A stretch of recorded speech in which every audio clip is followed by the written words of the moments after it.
There comes a time in every nation's journey when the world pauses, not out of courtesy, but out of awe, when what was once dismissed as potential becomes power, what was once seen as ambition becomes achievement, and what was once doubted becomes undeniable.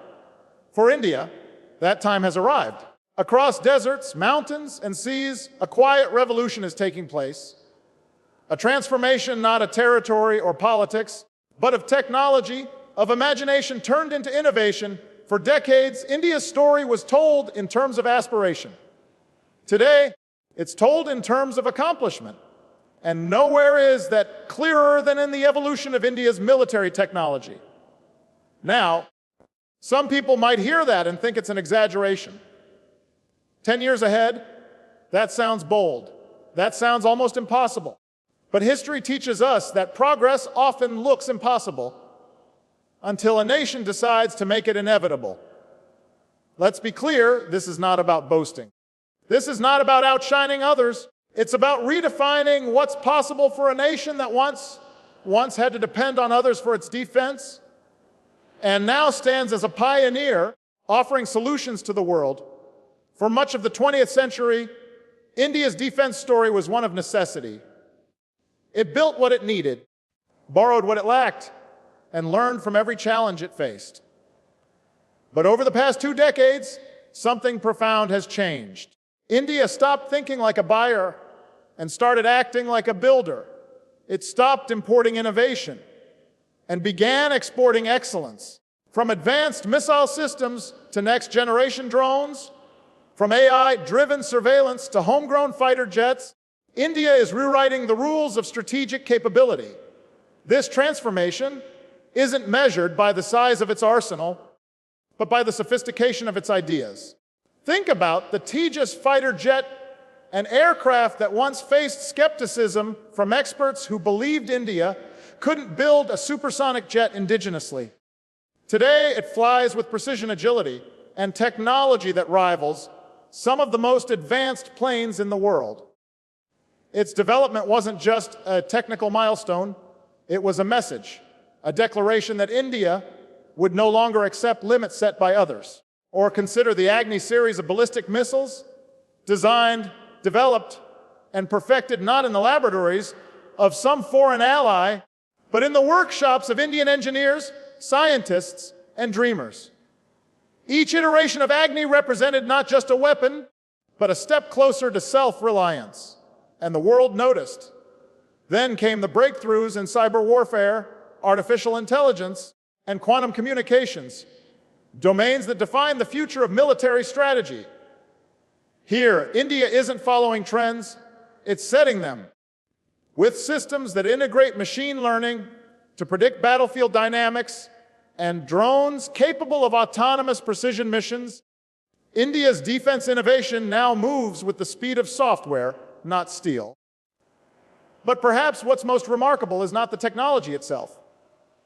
It's the philosophy behind it, because India's military advancements are not born out of aggression. They're born out of assurance. They are not designed to intimidate. They are designed to protect. They emerge not from the pursuit of dominance, but from the belief that peace is strongest when it's backed by preparedness. You see, a strong India doesn't seek conflict, it prevents it. A technologically advanced India doesn't provoke fear, it commands respect. Because in a world where might too often means coercion, India's power has always meant stability. Now let's take a moment to look at how far this transformation has reached. The Indian Navy, once reliant on foreign-built ships, now deploys indigenous destroyers and aircraft carriers like the INS Vikrant, a vessel that's not just a marvel of engineering, but a symbol of national confidence. The Indian Air Force, once defined by imports, now flies aircraft designed and assembled at home. The Army, once dependent on outdated systems, now operates with digital command networks and domestically produced precision artillery. Behind all of this progress stands an ecosystem, a partnership between the government, private industry, academia, and a new generation of innovators who see defense not just as a matter of national security, but as a canvas for creativity. Startups once designing consumer apps are now building defense-grade AI. Students once dreaming of jobs abroad are now designing technologies that foreign powers want to license. This, too, is part of the story, the democratization of innovation, the idea that defense technology is not just the privilege of elites, but the product of collective genius. What makes India's progress even more extraordinary is that it's unfolding in a world that didn't expect it. There were times when analysts said India would never catch up with the military giants, that bureaucracy would slow its progress, that dependency would define its defense. But they underestimated the power of determination, the resolve of a nation that learned how to build satellites on a shoestring budget and still reach Mars on its first attempt. The same spirit that put an orbiter around Mars is the spirit that now drives India's military transformation. It's a mindset that says, if we can reach the stars, we can defend the earth beneath them. And make no mistake, the world has noticed. Defense journals once dominated by the West now feature Indian breakthroughs. Military expos that once displayed foreign technology now showcase Indian prototypes. Nations that once sold India weapons are now seeking joint ventures with Indian firms. In short, the direction of dependency has reversed. But here's the deeper truth: India's greatest achievement isn't in the weapons it builds, it's in the wisdom it applies, because technological superiority without ethical restraint is a danger, not an advantage. And that's where India's vision truly stands apart. India believes that strength without compassion leads to destruction, that progress without purpose leads to arrogance, and that technology, if not guided by moral clarity, can do as much harm as good. So while others race to weaponize artificial intelligence, India focuses on humanizing it. While others expand their arsenals for deterrence, India develops them for defense. That's not weakness, that's wisdom. And in this century, wisdom will be as powerful as any missile or machine. This is why India's emergence as a defense innovator is not just a national achievement. It's a global turning point, because it offers the world an alternative vision of strength, one that relies not on domination, but on dignity, not on conquest, but on competence. This vision carries a quiet confidence, a confidence born not from superiority, but from self-belief.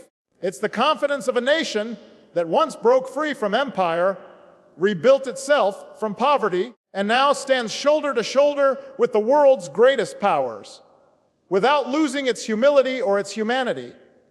Now, let's talk about the proof. The evidence that this transformation isn't theoretical, it's real. India's defense exports have skyrocketed in recent years, reaching record levels as nations in Asia, Africa, and even Europe purchase Indian radar systems, drones, and armored vehicles. Countries that once relied exclusively on Western suppliers are turning to India because its technology is not only effective, it's reliable, affordable, and adaptable. The world has taken note of India's missile defense systems, like Akash and Barak, capable of intercepting aerial threats with precision comparable to Western models. It's taken note of India's BrahMos missile, developed in partnership with Russia, but perfected through Indian engineering, now considered one of the fastest supersonic cruise missiles on Earth. And it's taken note of the partnerships India is forging, not as a junior partner, but as an equal. Defense collaborations with France, the United States, Japan, and Australia are now shaped by reciprocity, not dependency. The balance has shifted, and that shift was not accidental. It was the result of consistent vision, disciplined investment, and an unshakable belief in national capability. But again, this progress is not about rivalry. It's about readiness. Because India's mission has never been to dominate the world. Its mission is to safeguard peace, ensure stability, and lead through example. When floods strike a neighbor, it's India's Navy that sails in first. When natural disasters hit distant shores, it's Indian engineers who rebuild communication lines. When global conflicts threaten trade routes, it's Indian diplomacy that calls for dialogue. This is what true strength looks like, the kind that combines power with purpose. India's military technology may be a decade ahead in innovation, but its moral compass is centuries deep in wisdom. The world may see radar systems and drones. India sees tools for protection, not provocation. It sees technology not as a means of domination, but as a promise of defense. A guarantee that peace, once earned, will not be easily taken away. Now, we know that such progress does not come without challenges. Innovation invites competition. Leadership invites scrutiny. As India advances, it will face pressures, criticism, and attempts to contain its rise. That's the nature of power transitions. But history favors those who stay true to their values, because ultimately, greatness is not determined by how loudly a nation speaks, but by how consistently it acts. The proof of India's progress is not in the speeches made about it. It's in the silent confidence of its scientists, the dedication of its soldiers, the persistence of its engineers, and the faith of its people. A decade ago, many dismissed India's defense ambitions as overreach. Today, those same voices are calling it inevitable. And 10 years from now, when the world studies the blueprint of global stability, it will find India's fingerprints all over it. Not because India imposed itself, but because it inspired others to rise. That is how real power works. It doesn't demand attention. It earns it. It doesn't conquer nations. It connects them. It doesn't control narratives. It creates hope. India's journey into the future of military technology isn't just a story of innovation. It's a story of identity. It's the story of a nation that decided it would no longer measure its worth by other standards. A nation that understood that technology isn't just built in labs, it's built in the minds of those who refuse to settle for less than excellence. And as the world watches this transformation unfold, it will learn something profound, that the true measure of progress is not in how far ahead you are, but in how responsibly you lead the way. So yes, India's military technology is a decade ahead, but its moral maturity, its sense of balance, its restraint, its belief that power must serve peace, that's what truly sets it apart. Unity is not built by agreement. It's built by shared purpose. Agreement is a fragile thing. It bends with emotion, it shifts with circumstance, and it often disappears when the winds of challenge start to blow. But shared purpose, that's different. Shared purpose is the deeper current beneath the surface waves. It's what holds a people together when the arguments get loud, when opinions diverge, and when differences threaten to pull them apart. Unity rooted in purpose doesn't demand sameness. It celebrates difference while insisting that every difference still serves a greater goal. Throughout history, societies that have endured did not survive because everyone agreed.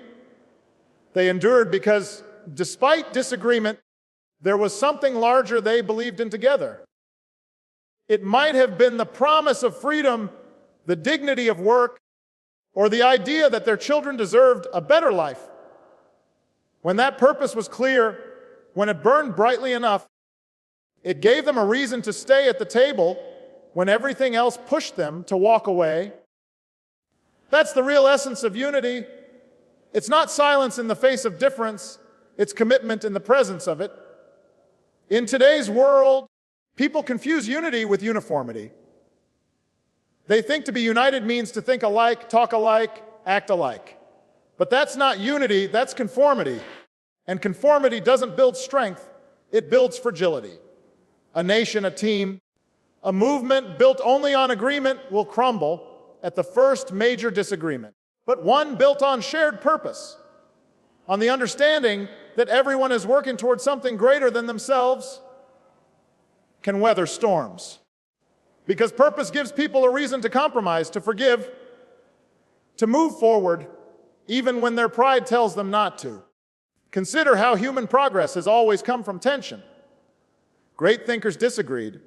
Great movements argued. But the difference between those that fell apart and those that changed the world was the presence of a shared destination. The abolitionists of one era, the freedom fighters of another, the reformers of today, they never all agreed on how to get there. But they agreed that there was worth reaching. That's the difference between endless debate and enduring unity. Agreement is about tactics, purpose is about destiny. When a nation loses its shared purpose, it begins to fragment.